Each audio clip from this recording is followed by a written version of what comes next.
Bonsoir et bienvenue sur Europe 1. Jusqu'à 1h, vous avez carte blanche pour aborder tous les sujets qui vous tiennent à cœur dans cette libre antenne. Asiba et Julie attendent vos appels au 39 21 avec la complicité de Raymond Causeur à la réalisation. Un petit mot pour vous prévenir que l'émission aura lieu pendant 4 vendredis encore et qu'à partir du 19 septembre, nous nous retrouverons du lundi au jeudi, toujours aux mêmes horaires, bien entendu. L'émission n'ayant plus lieu le vendredi. Alors notez-le bien et de toute façon, je vous le rappellerai. Bien entendu, à tout moment, vous pouvez participer en envoyant vos courriels sur le site europe1.fr ou vos SMS au 7 39 21 en commençant vos messages par le mot nuit. Jusqu'à 1h sur Europe 1, Caroline Dublanche. Bonsoir André. Bonsoir. Bonsoir. Alors d'abord on voulait vous dire que ma femme et moi on écoute votre émission et qu'on adore cette émission, c'est vraiment de bons conseils et vous êtes de bonne clairvoyance. Merci, merci beaucoup et merci d'y participer parce que je dis souvent cette émission elle vit grâce à vos appels. Hein. Oui. Alors, je voulais vous parler un peu de la rentrée, si c'était possible. Oui. Et en fait, on se pose un problème avec les enfants. Nous avons un garçon et une petite fille. Oui. Une petite fille qui a 6 ans et un garçon qui a 8 ans. Oui. Alors, je ne vais peut-être pas le faire dans l'ordre, mais parce que c'est un peu compliqué, j'essaye d'être le plus clair possible si j'y arrive. Donc, ma fille est en CP dans une école différente de celle de mon fils, et elle a des problèmes le médecin scolaire qui se balade dans les écoles quand il a 6 ans, il a découvert, or que nous on n'en avait jamais vu, que ma fille était atteinte d'une petite surdité qui l'empêchait de bien comprendre ce qu'on appelle les consignes des maîtresses. Oui. Elle a un traitement et de ce fait de cette surdité, or qu'elle s'entendait bien dans cette école avec ses copines et ses copains, depuis qu'elle a cette surdité découverte à l'hiver, ses copains et ses copines l'ont mise un peu de côté. Parce que si vous voulez, elle a du mal à comprendre les consignes quand elle joue avec les enfants. Et ses copines, après, elle jouait avec d'autres copines et puis elle la mettait un peu de côté. Alors que jusque-là, ça se passait bien. Elle était bien intégrée dans le groupe d'enfants. Oui. Alors. Donc, elle les comprenait, les consignes En fait, non, la maîtresse nous avait dit que notre problème avait des problèmes de vue. Oui. Et qu'il fallait voir l'ophtalmo. On lui a dit, écoutez, on a été voir l'ophtalmo 2 fois et, en 6 mois. Et elle a une excellente vue, une 10 sur 10. Et en fait, la maîtresse, elle avait presque trouvé, sauf que c'était pas les yeux, c'était les oreilles. Alors, mais c'est pas grave parce que cette surdité, si vous voulez, c'est une hypertrophie qu'elle a, Oui. de végétation. Si le traitement fait pas effet, on pourra l'opérer et à ce moment-là, une fois qu'elle sera opérée, elle retrouvera son oreille. Oui, c'est ça. Ça reste quelque chose de léger. Elle ne serait pas appareillée. Pas du tout. Bon. Voilà. Ça, donc, alors maintenant, cette année, ma fille donc nous a demandé, elle nous a dit là au mois d'août, il est hors de question que je retourne dans cette école, je ne veux plus y aller. Alors voilà, à ce problème s'ajoute un autre problème beaucoup plus grave. Il y a 1 an auparavant, au mois de juin 2010, elle a été victime d'une agression sexuelle, d'une agression sexuelle assez particulière. Elle a un frère, donc, et son frère a un meilleur copain. On était chez son meilleur copain en train de prendre un pot. On est resté 20 minutes chez les parents de son meilleur copain. Et son meilleur copain et son frère, et ma fille et mon fils sont montés dans la chambre des enfants.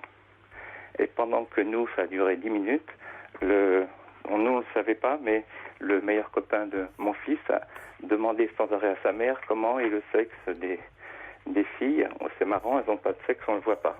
Oui. Et la maman, elle a répondu à son fils toute la semaine, mais le sexe, il est très loin, très enfoui, très profond. Et en fait, ce qui s'est passé, c'est il est à l'intérieur, très très bien caché, très loin. Oui. Et ce qui s'est passé, c'est que le meilleur copain de mon fils, il a mis sa main dans le sexe de ma fille, et il l'a mis plusieurs fois, et donc assez profondément. Donc on a emmené notre petite fille à l'hôpital, on a été voir le pédiatre, et elle a dit qu'elle avait une vulvite, et qu'elle avait un traitement de 3 semaines, et tout ça s'est mis à disparaître en 1 mois et demi. Mais après tout ça, ma petite fille a eu des petits problèmes, des problèmes de respiration, des tics, et à chaque fois qu'il y avait quelque chose qui la contrariait. Alors le pédiatre nous avait dit, surtout il ne faut pas que votre fille se retrouve avec ce copain, qu'on peut noter le meilleur copain de mon fils, qu'on pourrait appeler entre guillemets agresseur. Mais bon, c'est des enfants, donc tout ça, je suppose que c'est de l'innocence. Tous les enfants sont innocents. Alors, notre médecin, lui, nous a conseillé de faire ça, une déclaration auprès du juge des enfants, mais nous, on n'a pas voulu. On n'est pas en Amérique et on n'est pas pour les procès. C'est que des enfants. Oui. Alors, est-ce que ça a été un peu parlé, tout ça? Parce que j'entends, effectivement, sur un plan médical, bon, votre petite fille a été examinée, on voit que, bon, ça a été soigné, la vulvite qu'elle y a eue, mais après, il y a eu des symptômes qui évoquent de l'angoisse. Hein, ce souffle qui s'accélère, c'est la respiration un peu coupée, les tics, et on peut comprendre parce qu'elle a été victime d'une agression. Alors vous dites tous les enfants sont innocents. Je nuancerai totalement votre affirmation, c'est-à-dire que cette fameuse innocence de l'enfant, c'est notre projection d'adulte, c'est-à-dire que les enfants ont une curiosité sexuelle. Normalement, à l'âge de ce garçon, là, 8 ans... Non, à l'époque, il avait 6 ans et demi et ma fille... D'accord, donc il était au déclin de l'Oedipe. Oui, ça explique mieux. Ah non, 5 et 7 ans et demi, pardon. Pardon ? 5 et 7 ans et demi, excusez-moi. D'accord. Oui, il avait 5 ans. 5 ans, ma fille. 7 ans passé, l'enfant agresseur, si on peut l'appeler comme ça. Oui, il était déjà un petit peu grand. C'est-à-dire que normalement, il entrait dans une phase dite de latence, hein, qu'on appelle phase de latence, où tout ce qui est de l'intérêt pour la différence des sexes diminue et où l'enfant s'ouvre plutôt à l'intérêt plus intellectuel, plus où d'ailleurs à ce moment-là les garçons jouent avec les garçons, les filles avec les filles, on s'intéresse pas tellement à l'autre sexe. Or, les questions qu'il posait à sa mère, c'est fait comment le sexe des filles, les filles n'ont pas de sexe, montrent qu'il y avait des interrogations qui restaient en suspens et auxquelles on n'avait pas suffisamment répondu. Alors effectivement, la maman, croyant bien faire, en disant c'est très caché, c'est très profond, c'est à l'intérieur, bah oui, il a voulu aller voir à l'intérieur. Il a joué les explorateurs et malheureusement, c'est votre petite fille qui en a fait les frais. Alors, je suis d'accord avec vous que d'aller saisir un juge des enfants, c'est un peu excessif dans ce cas-là. Mais je pense qu'il serait important, et c'est peut-être pas trop tard, que aussi bien au niveau de votre petite fille qu'au niveau d'ailleurs de ce petit garçon, il y ait un peu une séance, voire quelques-unes avec un pédopsychiatre pour faire un peu le point sur ça, sur ce qui s'est passé. Tout à fait d'accord. Alors on l'a quand même signalé à la directrice de l'école pour qu'elle soit forcément au courant par rapport au comportement de ma fille qui pouvait être parfois un peu particulier. Mais est-ce que vous en avez parlé avec les parents de ce petit garçon ? Oui, ça, on a une question de parler, on en a parlé, oui. Comment ont-ils réagi ? Eux, au début, ils ont complètement nié. Ils ont dit que ça ne s'est pas passé. Mais alors, comme vous avez bien compris, il y avait 4 personnes et il y avait 2 témoins. Et donc, le frère de ma fille nous l'a expliqué. Donc, il n'y avait pas de problème. Mais je pense que le déni des parents est quelque chose de naturel, de défense. Oui, mais parce que c'est ça, dans son enfant, vous le dites vous-même, on le voit comme un être innocent, il ne peut pas se livrer à des jeux sexuels. Or, il y a cet intérêt, comme on voit, comme on disait avant, les jeux de touche-pipi, hein, cette découverte, cet intérêt pour comment est fait l'autre sexe. Bon, et donc ça peut aller jusqu'à des comme ça, où cet enfant qui a voulu aller voir comment était fait le sexe des filles. Bon, avec tout l'impact traumatisant que ça a pour votre petite fille. Oui. Évidemment. Et lui, c'est important aussi de lui expliquer qu'on ne peut pas, comme ça impunément, toucher le corps de l'autre quand celui-ci ne le veut pas. Et votre petite fille aussi, c'est important de lui expliquer que son corps est à elle et qu'on ne peut pas le toucher comme ça, qu'elle peut dire non. Enfin, il y a beaucoup de choses à expliquer autour à cet enfant de la différence des sexes, parce qu'il a besoin d'apprendre des choses, du respect aussi des petites filles et donc plus tard des femmes. Il y a beaucoup de choses à faire passer là, il y a beaucoup de notions à faire passer. Et donc pas laisser ça, surtout pas dans un déni, pas encore moins dans un non-dit. Voyez, pas mettre ça sous cap. Alors donc de notre côté, notre fille et notre garçon, le pédiatre de l'hôpital leur a bien expliqué, les a pris, etc., leur a parlé. Et de l'autre côté, de l'autre famille, les parents en ont discuté avec le médecin de la famille. Parce qu'après, ils ont changé de comportement en admettant que ça pouvait être possible. Et que, en fait, la maman disait qu'elle avait été un peu bête d'expliquer de cette façon et que si elle avait su que ça pouvait faire des choses comme ça, elle l'aurait pas fait, quoi. Ben oui, elle a dû se sentir très, très, très ennuyée. Oui. Mais parfois, bon, elle est partie dans un autre sens parce qu'elle a dit, mais maintenant, tu vas être très gentil avec la sœur de ton copain. Et elle avait dit, tu vas être son amoureuse. Alors nous, on a dit, ça c'est pas possible. Oui, non. Alors le médecin, notre médecin nous dit, ne pas déclarer par le juge, ça veut dire que vous niez ce qui s'est passé à votre fille. Et en plus, il paraît que légalement, quand on dit à un pédiatre et qu'à un médecin qu'il y a eu une agression sexuelle, on est obligé de le déclarer parce que sinon, la police, pour je sais pas qui, peut se retourner contre le médecin et le pédiatre que les parents ne l'ont pas signalé. Ouais. Ah ben si vous l'aviez signalé au juge des enfants, il est clair qu'il y aurait eu la famille aurait été convoquée et vous imaginez bien que le discours d'un juge pour enfants vis-à-vis d'un petit garçon de 8 ans, on l'aurait pas amené en prison, hein. Il y aurait eu un entretien, une action un peu peut-être éducative. Il aurait vu un éducateur, on aurait préconisé quelques séances avec un pédopsychiatre. Oui, parce que si vous donc voulez, ce n'aurait pas été. Oui, nous on veut pas faire quelque chose de juridique. On veut pas. Vous avez eu peur? Oui, oui, c'est ça. Enfin, on veut pas d'histoire. On veut pas d'histoire de justice. On veut pas. Comment va votre petite fille aujourd'hui? On ne veut pas que la famille ait des problèmes et que l'enfant ait des problèmes pour ça. Ça s'est passé, c'est malheureux. Oui, mais si vous voulez, l'important c'est que je suis d'accord avec vous de ne pas forcément judiciariser à l'extrême, mais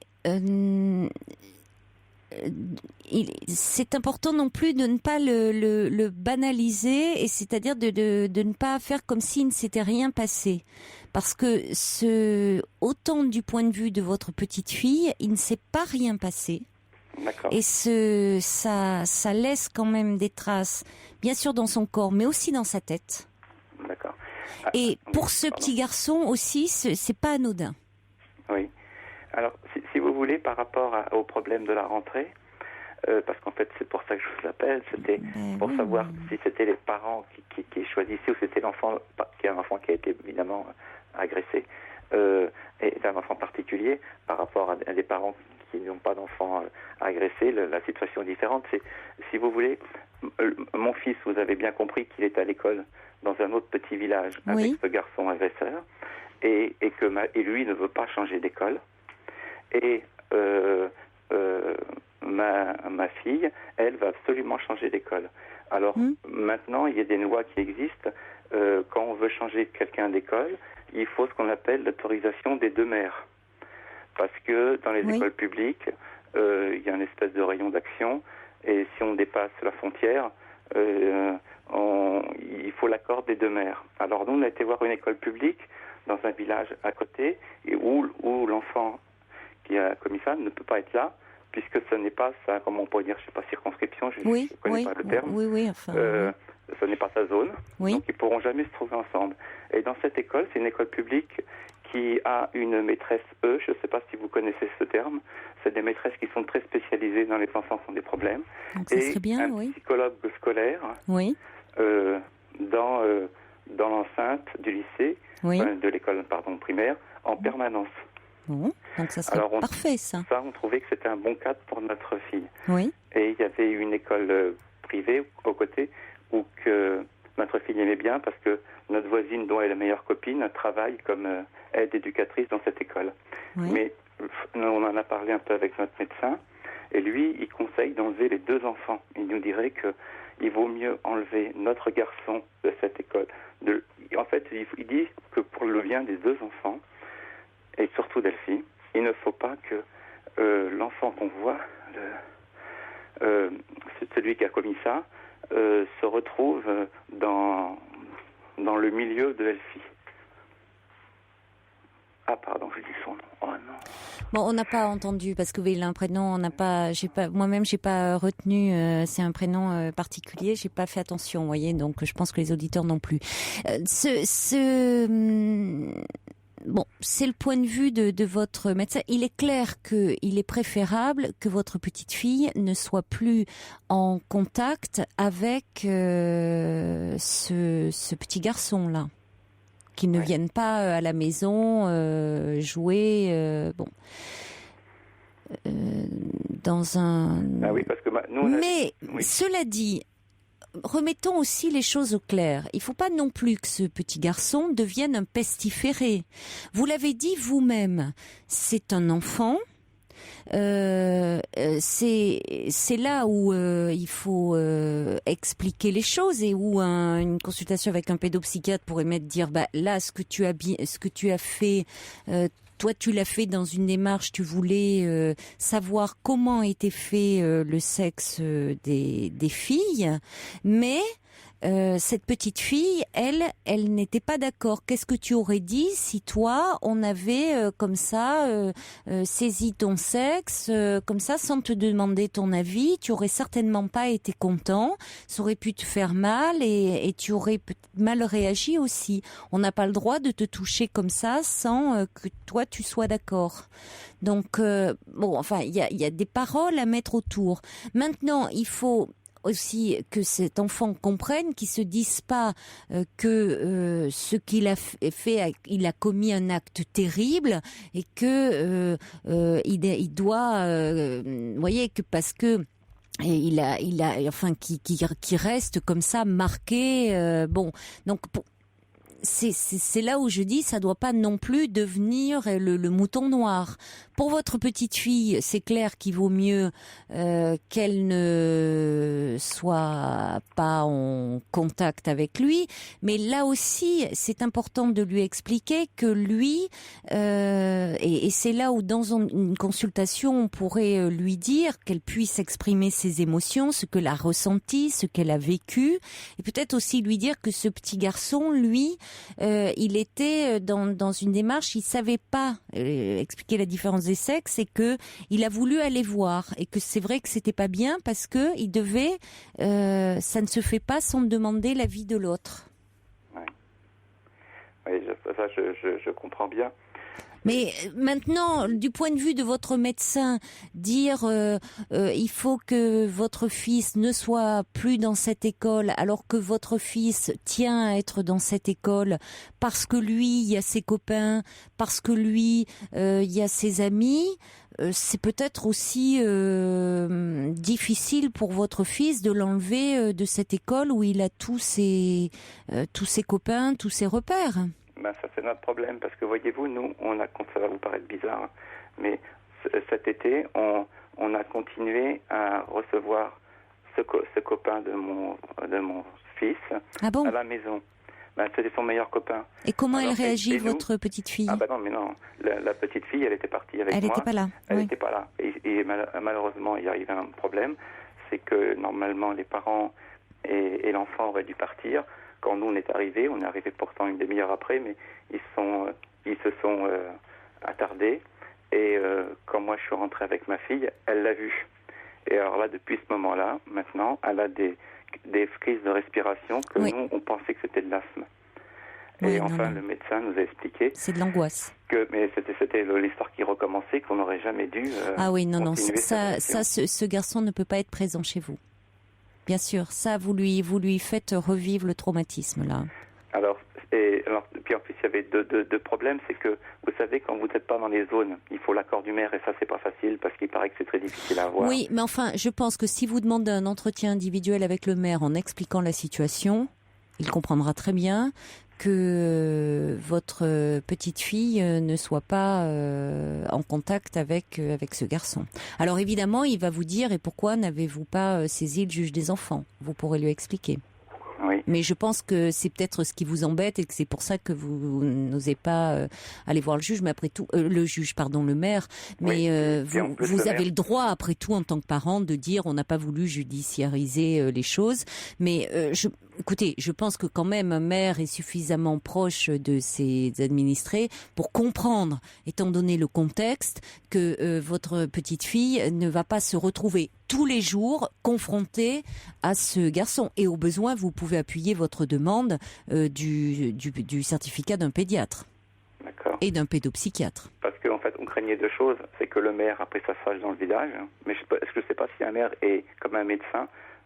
Un maire est tenu. Un maire a aussi.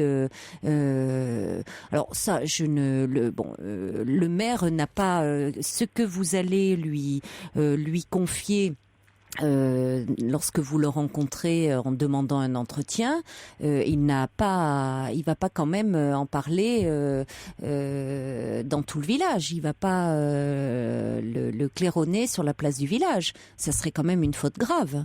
Et en fait, il y a encore un texte qui dit que quand on déplace une famille qui n'est pas dans sa région, il faut déplacer la fratrie entière. Alors c'est pour ça que nous, on ne sait pas comment expliquer à notre fils qu'il doit quitter son école, parce que quelle raison on va lui donner? Oui, c'est embêtant. Votre fils est au courant de ce qui s'est passé? Il était témoin. Oui. Et il conserve l'amitié pour ce petit garçon. Ce qu'on peut comprendre, après tout, lui, c'est son ami, il le voit différemment. Il l'adore. Il adore, oui. Oui, c'est un garçon qui réussit très bien à l'école, donc il a assez... En revanche, pour votre petite fille, si ce garçon vient chez vous et autres, elle va le vivre comme une trahison. C'est-à-dire que votre petite fille, elle a besoin de se sentir sécurisée et protégée. Qui peut mieux le faire que vous, ses parents?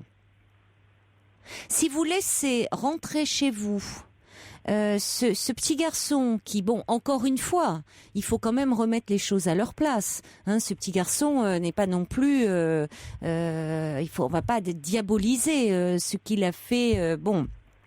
Il faut mettre ça à la hauteur de ses 7 ans, de sa curiosité enfantine. Il faut recadrer. Il aurait besoin lui aussi à un moment qu'on lui explique les choses. Je vais pas le redire. Mais pour vous, là, vous vous situez par rapport à votre petite fille. Elle a besoin que, chez elle est dans une bulle, elle est sécurisée. Donc, si vous accueillez ce petit garçon, ça veut dire que ce qui s'est passé, c'est rien, quoi. C'est pas grave et que elle est amenée à revivre ce traumatisme à chaque fois. D'ailleurs, elle a fait une crise d'angoisse. À chaque fois. Et en fait, est-ce qu'il y aurait une possibilité, si on suit l'avis du médecin que nous on aime bien, parce que on le connaît, c'est le médecin de famille. Est-ce qu'il y a un moyen d'expliquer à son frère qui peut partir dans la même école qu'elle, où il n'y a vraiment aucun moyen de lui expliquer? C'est-à-dire qu'il pourrait partir dans la même école que ça... Pour couper les liens définitifs et comme ça, il y aurait Mais pas de problème. pourquoi couper les liens? C'est-à-dire qu'ils pourraient partir les liens dans la avec même école et Oui. puis, verrait après plus ce tout, copain. ils pourraient voir ce petit ami en dehors. Hein. Oui, mais en dehors, mais non, parce qu'en dehors, ce serait difficile, voyez-vous, parce qu'il serait à l'école tout le temps, et après, pendant les vacances, nous ne sommes pas trop souvent là. Alors, je reçois un message du subversif qui Oui. dit pourquoi ce garçonnet ne reconnaîtrait pas verbalement son abus devant la fillette et s'excuser. C'est vrai que symboliquement, ça pourrait avoir une valeur aussi. Oui, mais tout ça sous-entend que nous, on ait quelques influences sur ce garçon, ce qui n'est pas du tout le cas. C'est pour ça que ça aurait été important que dans le moment, les choses soient parlées. Mais Voyez, enfin, qu'il y ait eu un peu avec un rendez-vous d'un thérapeute, enfin que les choses se parlent. Voilà, que ça reste pas comme ça sous le boisseau. Ah oui, nous, on a essayé de parler avec les parents au maximum pour leur faire comprendre. On a été ouvert, on s'est pas braqué contre du tout. Et vous pensez que au pédopsychiatre, il faut que le frère et la sœur y aillent tous les deux? Moi, je pense que ça serait pas mal que votre fils le voie aussi pour qu'il comprenne un peu, parce que ça doit pas être simple pour votre fils, par moment, de se dire que son meilleur copain a pu faire ça à sa sœur. Oui, mais En même temps, il a le droit de lui conserver son amitié, Oui. parce que ce petit garçon, il a plein de qualités. Hein, et ça fait pas de lui un violeur potentiel. C'est là où il faut quand même remettre les choses dans leur Bien contexte. sûr. Il faut pas criminaliser cet enfant. Hein. Bien sûr. Mais ça doit pas toujours être très simple pour votre fils. Et ça doit, vous voyez, il y a de la rivalité souvent entre frères et sœurs. Il y a des tensions. Ça Oui. c'est pas simple. Donc je pense que ça serait pas mal, oui, que vous voyez un pédopsychiatre pour votre petite fille par rapport à, et on le comprend parce qu'elle a été victime d'une agression sexuelle. Il y a eu un viol, enfin je veux dire, posons les mots, vous dites c'est une introduction profonde dans son vagin, hein, c'est bon, donc pour une enfant de cet âge-là, c'est très traumatisant, hein. Bon, donc ça se parle, tout ça, on met des mots sur un traumatisme de la sorte, parce que sinon, elle suffoque, elle peut, bon, donc ça s'élabore, hein, tout ça. Pas la laisser dans un état d'angoisse comme ça. Hein. Ah oui, non, mais on sait bien, c'est bien pour ça qu'on se pose plein de C'est pas de questions. l'asthme là, hein. C'est quelque chose dont elle a besoin de.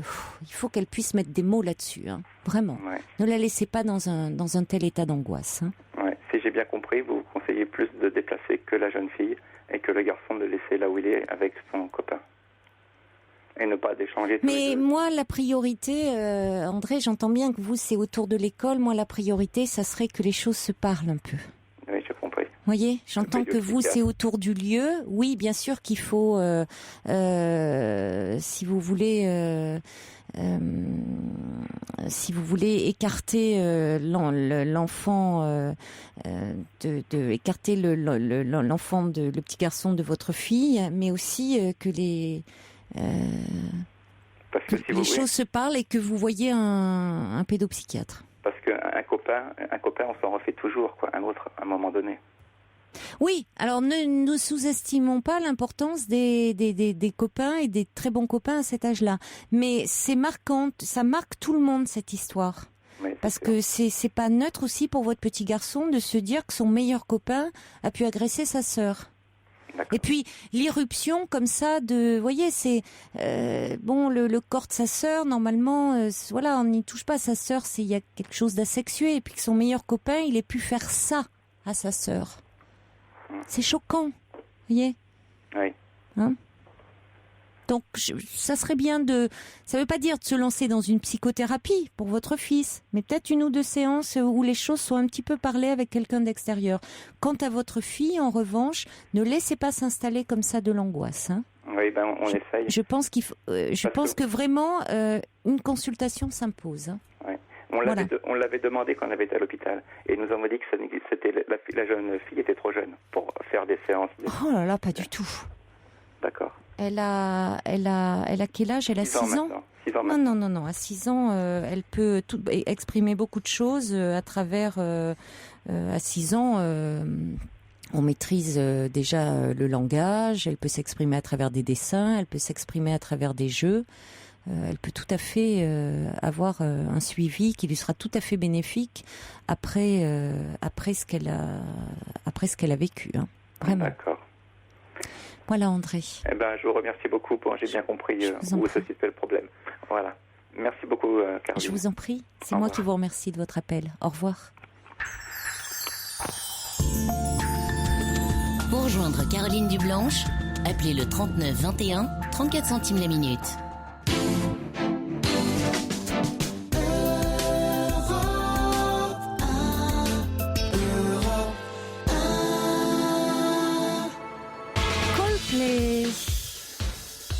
Des messages qui arrivent au 7 39 21. Quelqu'un me dit les enfants ont une sexualité. Il ne faut pas le nier. Bien sûr que quand on parle de sexualité infantile, ça n'a rien à voir avec la sexualité des adultes. Une éducation sexuelle s'impose très vite. Ne pas criminaliser l'enfant qui a commis ce dont parlait André, mais l'éloigner surtout de la fillette.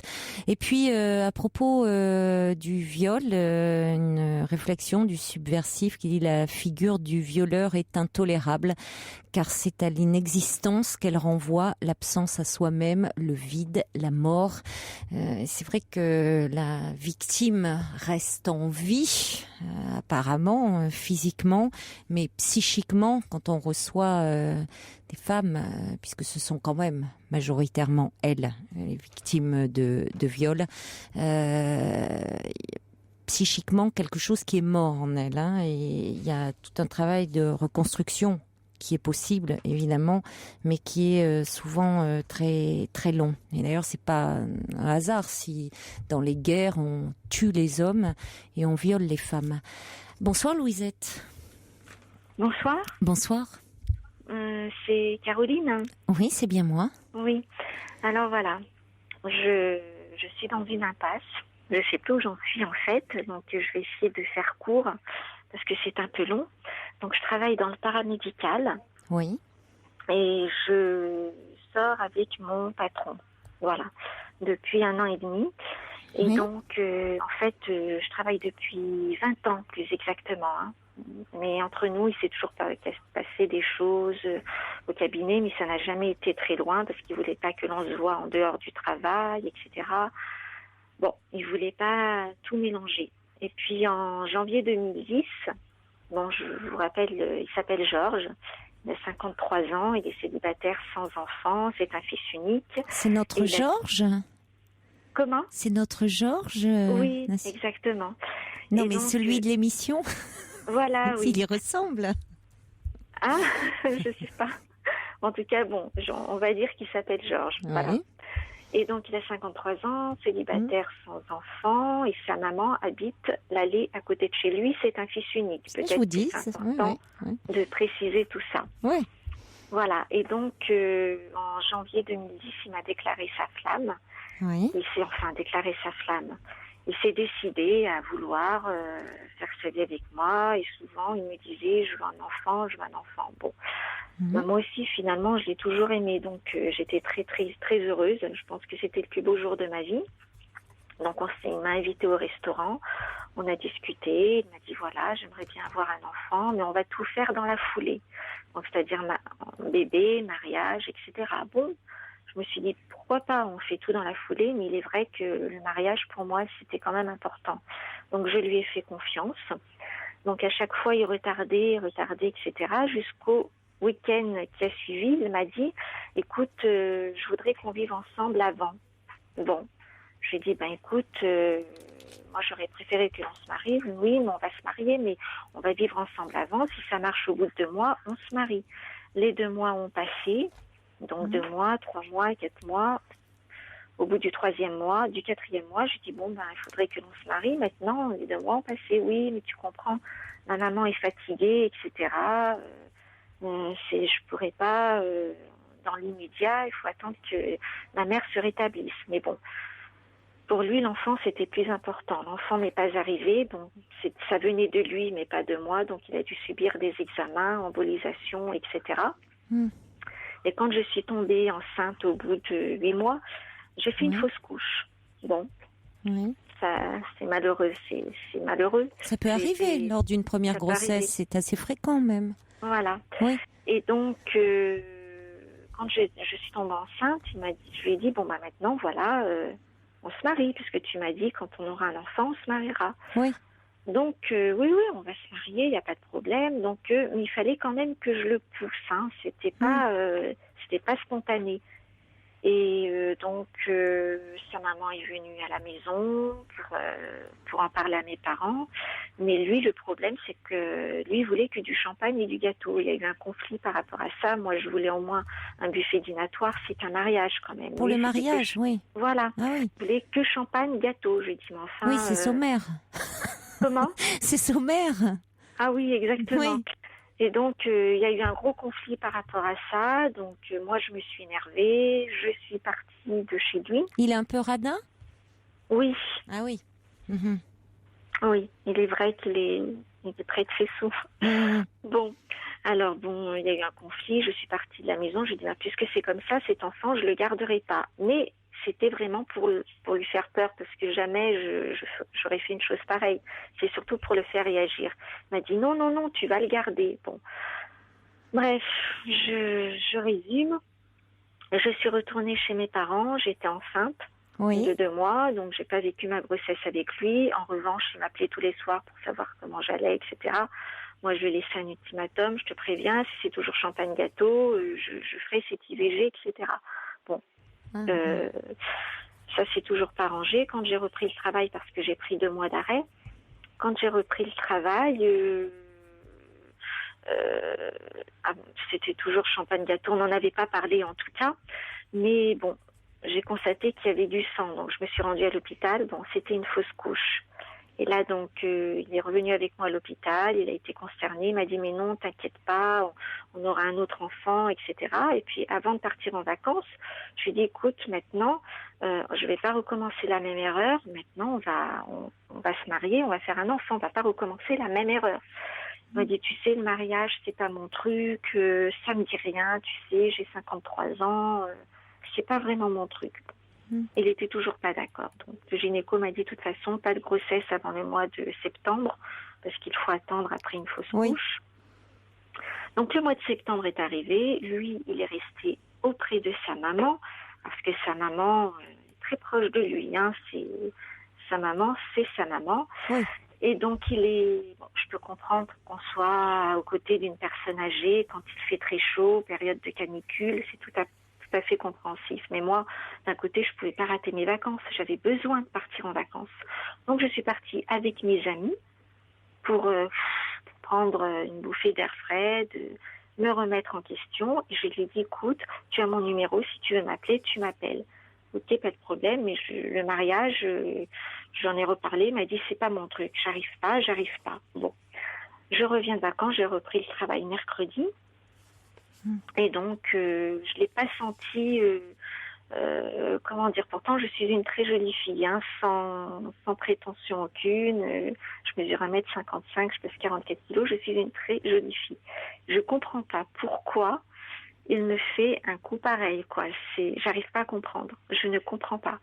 Et là, je lui ai laissé un ultimatum, je lui ai dit aujourd'hui, écoute, maintenant nous sommes en septembre, c'est vendredi, donc il faut que tu te décides. Et moi, je l'ai mis au pied du mur, je lui ai dit, voilà, si maintenant je te proposais de revivre avec toi, voilà, je te propose de revivre avec toi et de refaire ce que l'on a fait avant, on va faire comme on a fait, un enfant, et on se mariera petit à petit, on fera des choses normalement. Il m'a dit, c'est peut-être pas mal, effectivement. Et après, il m'a dit, écoute, je vais réfléchir, je te donnerai la réponse demain. Voilà où j'en suis. Je suis complètement désemparée. Donc, j'ai bien envie de laisser tomber, mais en même temps, comment analyser ce personnage ? Mais vous avez une petite idée. Vous n'arrêtez pas de dire que c'est un homme qui est très proche de sa mère. Oui. Qui, alors que vous côtoyez depuis 20 ans, finalement s'est lancé un jour, comme ça, on peut se dire, tiens, pourquoi, au bout de 20 ans, alors qu'il vous côtoyait depuis 20 ans, un jour, il prend son courage à 2 mains et il se lance. Oui, mais il se lance pourquoi ? Pour vous dire, fais-moi un enfant. Voilà. Hein, c'est-à-dire que cet homme arrivé à 53 ans, c'est ça? Oui, 54 ans. 54 ans, bon. La question de l'enfant, le taraude, l'héritier, la transmission. Oui. Alors, on peut se demander, qui voyait-il? Que voit-il en vous? La femme ou la mère? On reste dans la problématique de la mère. Oui. Donc. Vous ne pensez pas? Oui, c'est vrai. On me l'a dit. Hein. On me l'a dit. Donc, est-ce qu'il est amoureux de moi? Je n'arrive pas à comprendre pourquoi. À sa façon. C'est-à-dire que représentent pour cet homme les femmes. C'est-à-dire que c'est quand même un homme qui n'a pas coupé le cordon avec sa mère. Hein. Il vit juste à côté. Sa mère vit dans la rue à côté, c'est ça? À l'allée à côté. Oui, l'allée à côté. Bon. Voilà. Jusque-là, semble-t-il, il n'y a pas eu vraiment de femmes dans sa vie. Et alors, il a eu des femmes parce qu'il m'en a parlé. Enfin. Il est resté avant moi 2 ans avec une fille, enfin, qui ne faisait pas partie. Oui, mais il ne s'engageait avec aucune. Aucune. Mais non. Aucune. Non. Aucune. Donc là, vous dites, vous êtes dans une impasse, oui. Mais parce que comment peut-il en être autrement avec un homme dont la mère occupe toute la place et où finalement il est venu vers vous parce qu'il voyait la mère en vous. Oui. Donc en fait. Alors vous avez fait des fausses couches. Ça ne veut pas dire qu'il n'était pas amoureux. C'est vous qui le choisit aussi. Il voit en vous il n'est pas allé vers une autre femme. Non, mais en revanche, je vais vous dire autre chose qu'il est important aussi de vous signaler, c'est que je l'ai piégé sur un site de rencontre. Alors, je suis allée très loin, j'ai été très maligne. Quand j'ai commencé une relation avec lui, par hasard, quand je suis allée chez lui, il a allumé son ordinateur et j'ai vu Georges, des filles qui vont vous plaire. Bon, un site de rencontre, en fait. Et là, je lui en ai parlé. J'ai dit, écoute, j'étais franche avec lui. J'ai dit, écoute, quand je suis allée chez toi, j'ai vu que tu étais sur un site de rencontre et j'aimerais que tu te désinscrives. Il m'a dit, oui, mais je vais le faire. Et il ne s'est jamais désinscrit de ce site. Mais, et quel type de message met-il sur ce site? Alors, parce qu'il met une femme pour faire un enfant, là. Ah non, je me rappelle encore. Il m'a dit, jeune homme, sérieux. Jeune homme, il est... jeune homme, non, je dis des bêtises. Désirant fonder une famille, non sérieuse, s'abstenir. D'accord. Oui. Voilà. Oui, il est dans cette perspective-là. Alors vous, que désirez-vous vraiment, Louisette? Être la mère, la mère à tous les sens du terme, ou voulez-vous trouver un compagnon? Non, mais j'entends bien que vous l'avez piégé. J'entends. Mais bon, au-delà du piège, parce que vous pouvez jouer à ce petit jeu, où bon, ça va vous mener où? Mais vous, pour sortir de cette impasse, que désirez-vous vraiment? Voulez-vous être la mère, prolonger finalement de cet homme qui déjà a sa mère âgée, continuer à être sa mère comme ça? Ce qui me fait peur, c'est que j'ai 42 ans. Ou être la compagne d'un homme, oui. Ce qui me fait peur, c'est que j'ai 42 ans bientôt. Oui, et alors? Et que j'ai peur, je me dis, s'il n'y a rien avec lui, il n'y aura plus rien avec personne. Ah bon, et pourquoi? Vous me dites que vous êtes une femme séduisante, alors donc c'est le seul. Sans prétention aucune, mais c'est le seul. Alors c'est vraiment la seule issue là. Il y a lui, après lui, il n'y a plus rien qui pourrait se passer. Voilà, c'est ce que je me dis. Alors dites-moi, c'est un peu paradoxal tout ça. Vous manquez sacrément de confiance en vous. Voilà. Donc les garçons sont pas sérieux. Je comprends pas. Non, donc, c'est pas forcément que les hommes sont pas sérieux. C'est vous qui manquez sacrément de confiance en vous. D'accord. C'est plutôt dans ce sens-là. Alors, parce que dire j'ai 42 ans et finalement il faut que je m'accroche à cet homme comme à une bouée, quitte à couler parce que... Voilà. Bon, alors je suis d'accord avec vous qu'à 42 ans, il faut pas traîner. Ça, c'est certain. Maintenant, c'est clair qu'il faut pas traîner. Mais maintenant, avoir un enfant, avec un homme, vous risquez d'en avoir 2 sur le dos, hein, là, pour le coup. Vous aurez un enfant, mais vous aurez peut-être un bébé, ce que je vous souhaite puisque vous le désirez. Mais vous l'aurez aussi lui. Vous aurez un grand enfant parce qu'il semble rester le petit garçon de sa mère. Ah oui, non mais sa mère, elle est... Je me rappelle quand je vivais avec lui, il rentrait à 23h, hein, c'était... Pour m'écouter, certainement. Comment ? Pour m'écouter. Oh. Il va être content. Oui. Non mais non, voilà, mais bon. Alors demain, vous voyez, donc, vous voyez dans ce type de relation ? Avec un homme qui, avec la belle-mère qui est dans l'allée à côté, et à qui il doit rendre des comptes, ça vous fait rêver ? Enfin, je me dis que... je lui dis, mais tu es toujours là avec ta mère. Elle me dit, maman, mais je suis un grand garçon. Ben non. Et c'est moi qui décide, quand j'ai quelque chose à faire, c'est moi qui décide de le faire. Oui, mais ce sont des paroles. La réponse de ma mère. Il ne va pas... il a une fierté, quand même. Donc, il ne va pas vous dire le contraire.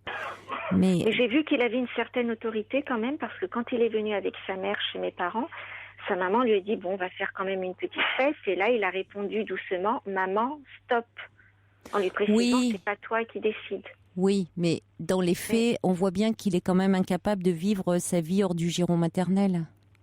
Ah, mais sa mère, c'est sa mère. Hein. C'est sa mère. Oui, mais qu'est-ce que ça veut dire, sa mère, c'est sa mère à 54 ans. Vous voyez, sa mère, c'est la femme de sa vie. C'est ce que dit First Lisa. Il ne peut pas s'engager. Il aime sa mère et les femmes sont un peu interchangeables. Ouais. Donc, je suis d'accord avec elle. Tant que sa mère occupera une place aussi importante, les femmes sont secondaires. Oui. Donc, je sais plus, demain, il va m'appeler. Et en fait, voilà, je suis dans l'attente en me disant qu'est-ce qu'il va me dire. Voilà, mais c'est pas tant ce qu'il va vous dire, c'est que vous, il faut que vous réfléchissiez à ce que vous désirez vraiment. Par rapport à vos aspirations profondes. Alors, j'ai bien compris que vous souhaitiez avoir un enfant, mais cet enfant, avec cet homme, je vous le dis tel que je le pense, hein, Louisette, c'est que vous risquez si vous avez un enfant avec lui, vous formerez, il est possible que vous formiez un couple de parents, mais pas un couple d'amants. C'est-à-dire pas un couple d'amour, d'accord. Ça semble plutôt, c'est-à-dire un couple, oui, c'est-à-dire il formule les choses, au moins ça a le mérite d'être clair. C'est-à-dire qu'il recherche une mère. Vous voulez avoir un enfant. Après tout, pourquoi pas, hein, vos désirs peuvent se rejoindre. C'est-à-dire que l'un et l'autre, vous désirez un enfant. Donc vos aspirations se rejoignent sur ce plan-là. Vous pouvez faire un enfant ensemble, vous serez des parents. Maintenant, sur le plan du couple, là, le bas blesse, j'ai l'impression. Après, c'est à vous de voir. Je ne serais peut-être pas heureuse avec lui. En tant que femme, j'en doute. D'accord. Donc demain, s'il m'appelle, en fait, c'est surtout la peur de me ramasser une gifle, si vous voulez. Il peut très bien me dire, non, finalement, on va pas revivre ensemble. Donc ça voudrait dire finalement que même vivre ensemble, ça lui convient pas. Donc finalement, qu'il veut plus s'engager, c'est tout. Parce qu'il n'est pas prêt à s'engager. Il ne s'est jamais engagé, cet homme-là. Donc il s'engagera ni avec moi, ni avec une autre. Je ne sais pas, mais justement, demandez-vous pourquoi les femmes qui ont croisé leur vie, il ne s'est pas engagé avec elles. Oui, ça a certainement un sens, compte tenu de sa problématique. D'accord. Bon. En tout cas, moi, je vais laisser tomber, et puis voilà, hein, de toute façon. C'est plus d'autres choix. Et puis bon, quand il m'appellera demain, en fait, s'il me dit non, je décide d'arrêter, c'est que je n'aurai aucun regret finalement. Vous verrez. Dans votre voix, j'entends pas encore ça, mais prenez le temps de réfléchir, vous, à vos aspirations. Et des hommes qui ont envie à qui vous pouvez plaire et avec qui vous pouvez avoir un projet de bébé, c'est possible. Donc dites-le vous aussi, Louisette. Bien sûr qu'il ne faut pas traîner, mais c'est possible. Il n'est pas le seul. Bonne chance à vous en tout cas. Au revoir Louisette. Pour dialoguer avec Caroline Dublanche, envoyez nuit suivi de votre message par SMS au 7 39 21. 50 centimes plus coût d'un SMS.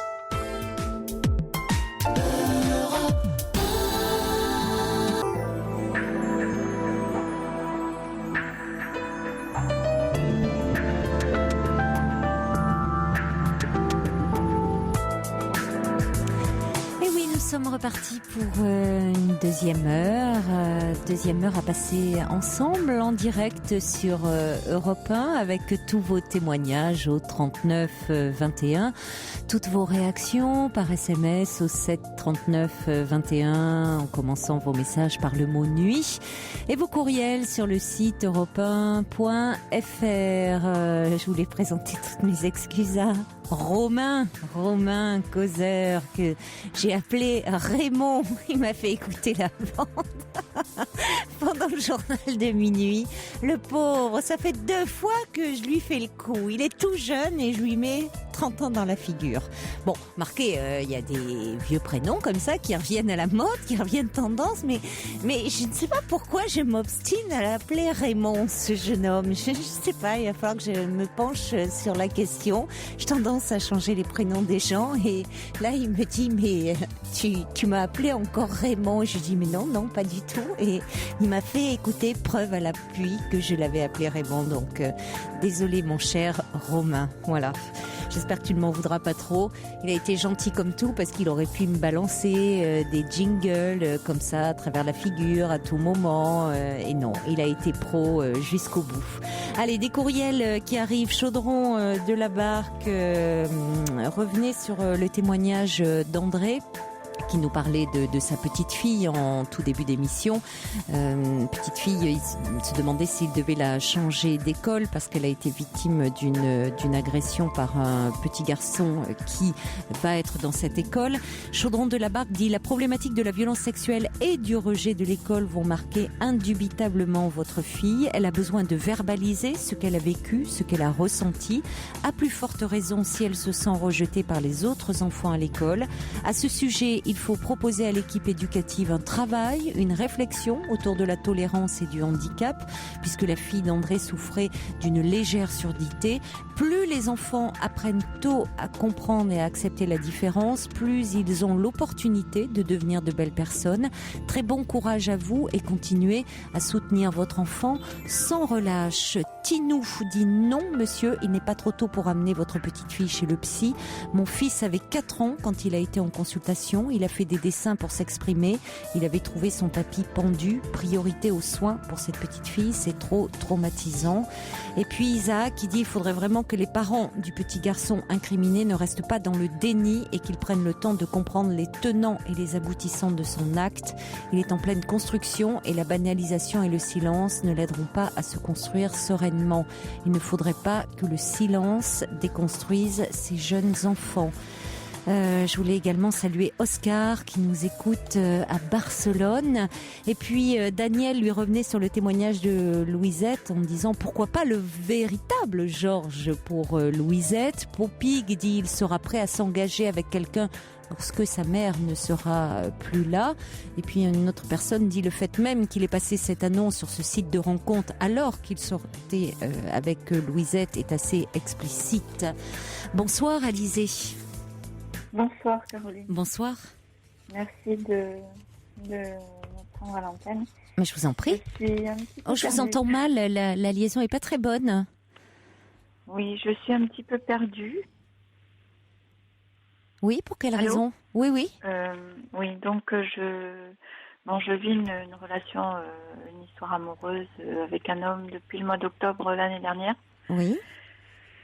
Et ce qui m'empoisonne la vie, il a été marié 2 fois, il a gardé de bonnes relations avec sa première ex qui a un compagnon, et il a une deuxième ex qui, elle, ça s'est très mal passé, ça s'est plus rien entre eux, il a failli péter un câble, comme on dit, aller voir un psy parce que elle le traitait plus bas que terre. Enfin, elle lui en a fait voir de toutes les couleurs.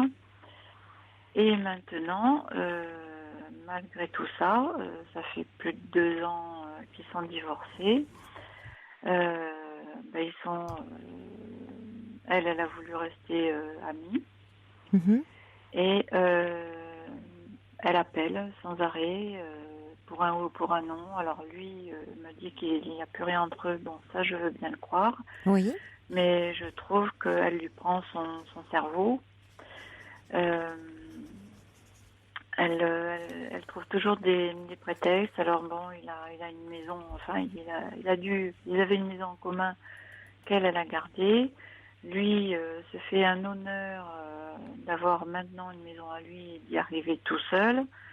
Mais quand elle a des petits plants de tomates, des petits ci, des petits là, enfin il y a toujours quelque chose. Quand elle a besoin d'un coup de main chez elle, il y va. L'autre jour, il avait du bois à aller chercher sur un terrain. Elle lui avait proposé du bois qu'il avait coupé auparavant. Il avait oublié d'aller chercher. Elle l'a appelé. Elle est venue chez lui. On est partis tous les trois. Bref. J'essaye de me la jouer intelligemment, mais des fois c'est un petit peu dur. Et ce fameux bois, en fait, c'était du bois qui n'était même pas des bûches. Enfin, en fait, on a nettoyé son jardin, ni plus ni moins. Et quand je lui ai dit que c'était pas pour s'acheminer le bois. Pourquoi vous la suivez ? Pourquoi vous suivez votre compagnon ? Parce que finalement, pourquoi vous vous retrouvez vous à nettoyer le jardin de cette femme ? Disons qu'au départ, c'était des bûches. Après tout, ça les concerne, hein. Ça les regarde eux. Oui, mais quand bien même, vous n'avez pas à transporter les bûches, c'est leurs histoires. Oui, mais elle est trop présente. Que craignez-vous ? Que craignez-vous finalement, parce que vous avez peur de quoi il ne sait pas dire non. Oui, non, mais ça, j'entends bien qu'il ne sait pas dire non. Mais que redoutez-vous qu'elle vous le ravise, qu'elle l'accapare? Elle essaye de... Elle part du principe qu'à l'âge où elle ne trouvera plus personne. Donc, ils ont quand même un fils en commun de 18 ans. Ça, c'est pas négligeable, mais pour l'éducation de l'enfant, ça, je trouve normal d'avoir des rapports, enfin, de discuter. Mais pour le reste, je trouve que, vu le tableau qu'il m'a dépeint, comme elle lui en a fait baver et comment il s'en est sorti, oui. Je trouve un peu fort de café que là, il soit à nouveau en train de lui faire... tout ce qu'elle lui demande, quoi. Alors je sais pas. Vous lui avez dit à votre ami en disant qu'est-ce qui fait qu'il a du mal à lui refuser de rendre des services, parce que ça va au-delà. Rendre des services c'est une chose, mais qu'est-ce qui fait qu'il n'arrive pas à dire non à son ex-femme? Parce que lui, ça le dérange pas. Il y a rien de. Il y a plus rien entre eux, voilà. Oui. Ça le dérange pas. C'est qu'il est clair, lui, avec ça. Oui, mais sauf que je trouve que c'est au détriment même de sa propre maison. Il le fait chez elle, mais il le fera pas chez lui. Elle l'utilise, quoi. C'est clair, hein.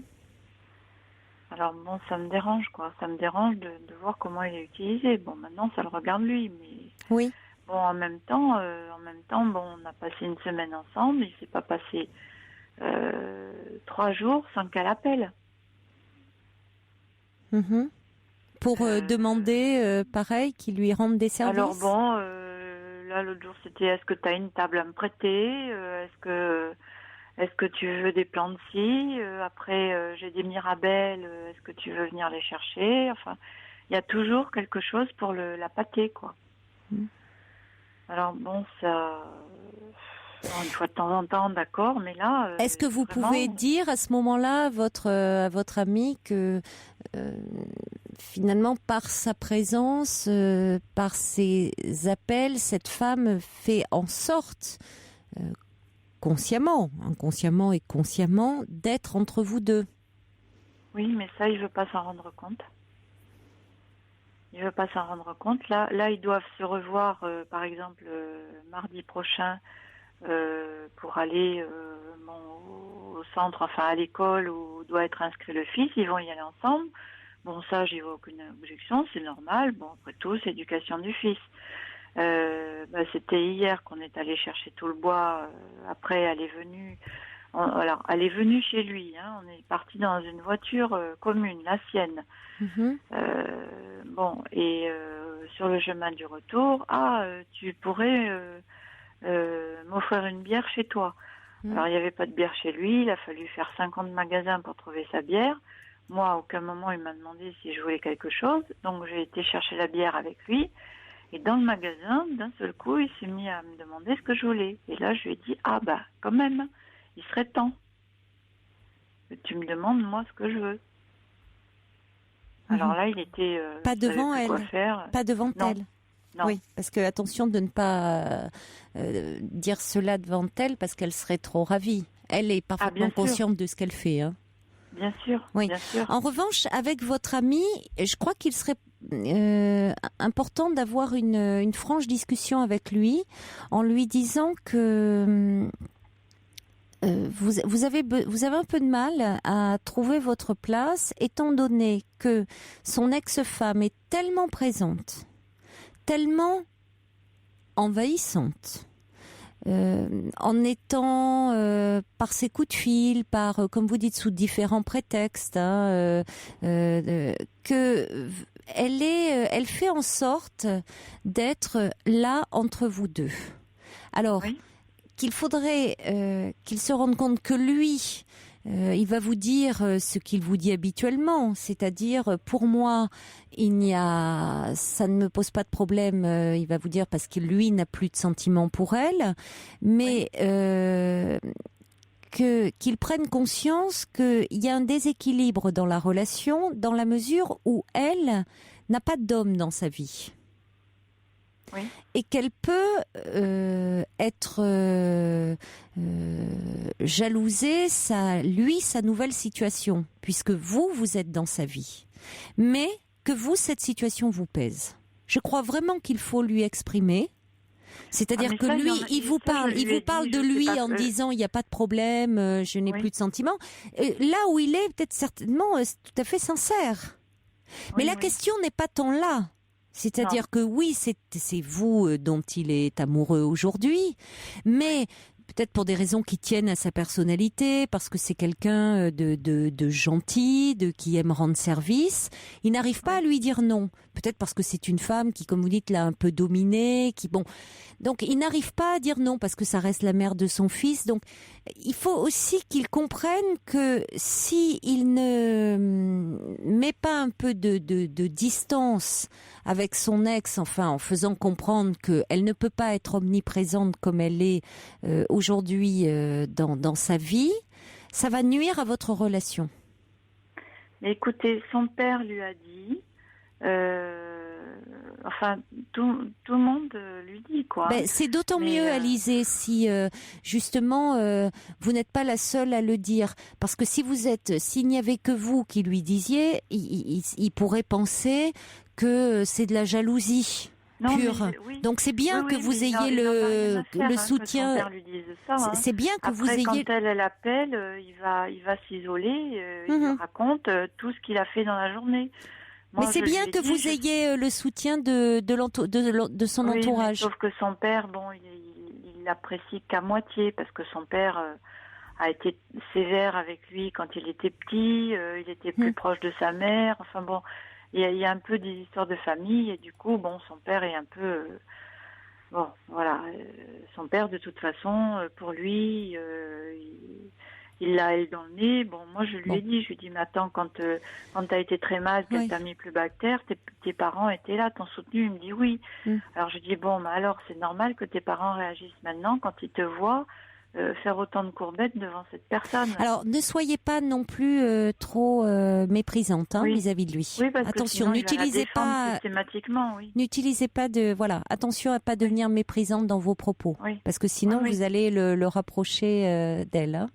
Oui, parce que donc, attention, parce que il vaut mieux que vous exprimiez. Je vous dis, vous avez vraiment une discussion en disant que ça vous pèse franchement, qu'il entende. Que il n'est pas possible d'avoir une relation à trois. Peut-être c'est ce qu'il faut lui dire. Pour lui, c'est pas une relation à trois. Pour vous, si. C'est-à-dire que cette femme est trop présente. Eh oui, mais il a l'impression que je lui fais pas confiance, mais ça n'a aucun rapport. Non, c'est pas à ce niveau-là. C'est-à-dire que vous pouvez donner-lui caution. Vous pouvez dire, d'accord, j'entends que tu n'as plus de sentiments pour elle. Alors, qu'est-ce qui fait que tu n'arrives pas à lui dire non? Et pourquoi est-elle aussi présente? Essaye de te rendre compte que de sa part, ce n'est pas anodin qu'elle te sollicite autant. Mais ça, je lui ai déjà fait comprendre. Oui, mais une fois, j'ai répondu au téléphone. Soyez ferme. Oui, j'ai répondu au téléphone et elle m'a dit, est-ce que tu peux me passer, est-ce que vous pouvez me passer? Bon, sans dire bonjour ni quoi que ce soit. Et elle lui a demandé si c'était moi qui avais répondu. Oui, mais justement, vous pouvez lui dire, soyez ferme en disant que il y a quelque chose là qui vraiment, vous ne pouvez pas être à trois dans cette relation et qu'il est important qu'il clarifie les choses, qu'il mette un peu de distance avec son ex. Mais alors, comment dois-je faire? Parce que bon, là... en parlant très franchement avec lui, je vous l'ai dit. Oui, mais il va se cacher, il va le faire en cachette. N'anticipez pas les choses. Ah, mais une fois, vous savez... Là, vous ne lui faites pas confiance, pour le coup. Non, mais c'est pas ça. Une fois, il était allé dépanner des personnes qui avaient eu un problème avec la voiture. Et sur la route, c'est après qu'il m'a raconté cette histoire, j'ai voulu l'appeler. Et je ne sais pas ce qui s'est passé, il devait avoir son téléphone dans sa poche, son téléphone s'est ouvert, et j'entendais qu'il discutait. Et je me suis doutée qu'il était chez elle. Il parlait de son fils, il parlait de choses et d'autres. Et après, j'ai décroché, je l'ai rappelé plus tard, et je lui ai dit, mais avec qui tu parlais ? Il me dit, avec la femme de mon copain que j'étais allée dépanner. Attention à ne pas non plus tomber dans du flicage. Hein. Parce que là, vous allez être dans quelque chose qui va être... Oui, mais là, c'était pas du flicage. Je l'appelais, et puis vous avez une discussion avec lui. Vous lui faites comprendre, vous exprimez ce que vous avez sur le cœur. Et il est important qu'il en tire les conséquences. Oui. S'il continue, vous lui expliquez que cette situation ne vous convient pas. Vous voyez, c'est-à-dire qu'après, il ne s'agit pas de répéter si c'est pas suivi d'effet. C'est-à-dire qu'à un moment, il faut dire que vous ne trouvez plus, à ce moment-là, vous pouvez lui dire, je ne trouve pas ma place dans cette relation. Oui. C'est-à-dire que quand vous dites, on peut pas être trois dans la relation. C'est-à-dire soit pourquoi maintient-il à tout prix le lien comme ça avec son ex-femme, ou comment peut-il, qu'est-ce qu'il veut faire, s'engager avec vous. Parce que il faut poser les choses un petit peu très clairement. Voilà. Alors pour minoriser ça, il me dit qu'avec la première ex, elle lui envoie plein de mails, des histoires, des choses comme ça. Sauf que la première, elle a quand même un compagnon. Donc, mais c'est pour ça qu'il faut lui dire, c'est toute la différence. C'est-à-dire qu'elle n'a pas d'homme dans sa vie et ça fait toute la différence. Oui. Donc attention aussi qu'inconsciemment, cet homme ne vous mette pas en rivalité toutes les deux. Donc ne rentrez pas dans ce jeu-là et soyez très ferme. D'accord ? Oui, parce que j'ai l'impression que c'est ce qui se passe, oui. Bon, c'est ce qui se passe. Oui. Bon courage, Alizée. Au revoir. Pour dialoguer avec Caroline Dublanche, envoyez nuit suivi de votre message par SMS au 7 39 21. 50 centimes plus coût d'un SMS.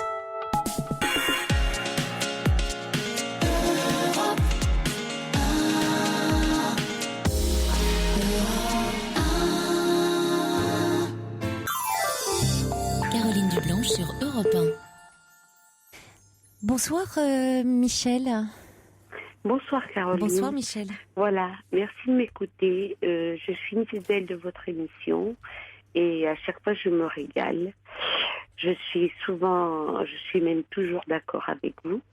Là, j'intervenais pour le cas d'André, de sa petite fille. Oui. Je suis enseignante. Ce genre de situation, je l'ai déjà connu. Je tenais à dire au père de la petite fille que légalement, il n'y a pas de secteur. Hein? Ah oui, André nous parlait effectivement des secteurs et que pour changer son enfant d'école, il fallait voir le maire. D'accord. Non. Bon? Alors légalement, il n'y a pas de sectorisation. Et notre président l'a justifié, l'a justifié régulièrement. Moi, c'est ce que je disais. Nous, étant école pilote, évidemment, là, tout le monde voulait venir chez nous, tout le monde veut venir chez nous. Donc, l'inspecteur a dû établir un secteur.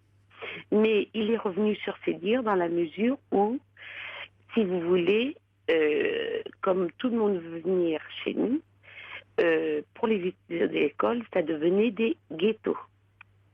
Donc, maintenant, il n'y a pas de, je tiens à dire, puisqu'il y a plusieurs parents d'élèves qui me posent la question, il n'y a pas de secteur. Donc ce monsieur ne doit pas s'en faire.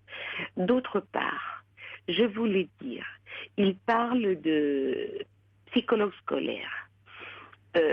Moi, étant enseignante et ayant affaire au psychologue scolaire, je tiens à préciser qu'en supprimant de plus en plus de postes, ils ont un secteur de plus en plus étendu et il ne faut pas prendre en considération tous les cas. Donc, moi, pour avoir connu une situation comme ça à travers un élève, j'avais prévenu l'assistante sociale, j'avais prévenu le juge pour enfants et j'avais conseillé aux parents d'aller voir un pédopsychiatre. Je pense que le garçon aussi devrait être suivi parce que c'est quand même jeune et je crains qu'en grandissant, vu l'éducation qu'il a ou ce qu'il voit à la maison, il peut reproduire la même chose. Et pour la petite, c'est vrai que moi j'aimerais, moi étant ses parents, j'entamerai une procédure judiciaire parce que pour moi, cette petite aura sa vie de petite fille de détruite, sa vie d'adolescente, de jeune fille de détruite, voire sa vie de femme. Donc, c'est vrai qu'il sera difficile pour cette petite de repasser, de raconter tout ce qui s'est passé. Mais si je peux donner un conseil aux parents, c'est de ne pas laisser tomber l'affaire. Pour être sûr il est important que les choses soient parlées, exprimées. Hein. Ça, c'est primordial. Mais ça, elle le sera à travers un pédopsychiatre et un psychologue. Mais c'est essentiel. Les psychologues scolaires sont débordés. Ah oui, non, mais c'est pas au niveau du psychologue scolaire, hein. Ça, c'est vraiment non. Il parlait du psychologue scolaire. Ah oui, non, c'est pas à ce niveau-là. Je suis d'accord avec vous. Non. C'est pas le rôle. C'est pas le rôle du psychologue scolaire, là. Oui. Désolée. C'est la service hospitalier même. Oui, ça c'est vraiment et quelqu'un spécialisé dans les abus sexuels, hein, même. Voilà. Et moi, je vous dis que j'entamerai une procédure judiciaire.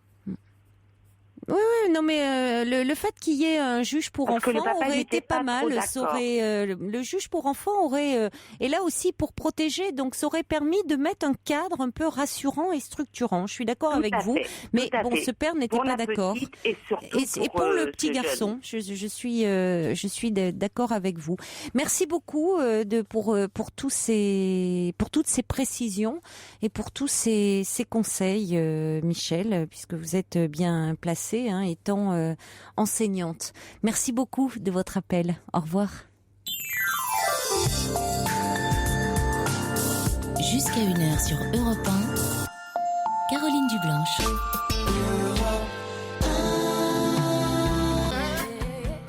Ayo et Féfé, je ne sais rien faire. Prune, un petit message pour Marie qui dit allez, ne prévoyez pas le pire et peut-être faites-vous aider afin d'être moins angoissée.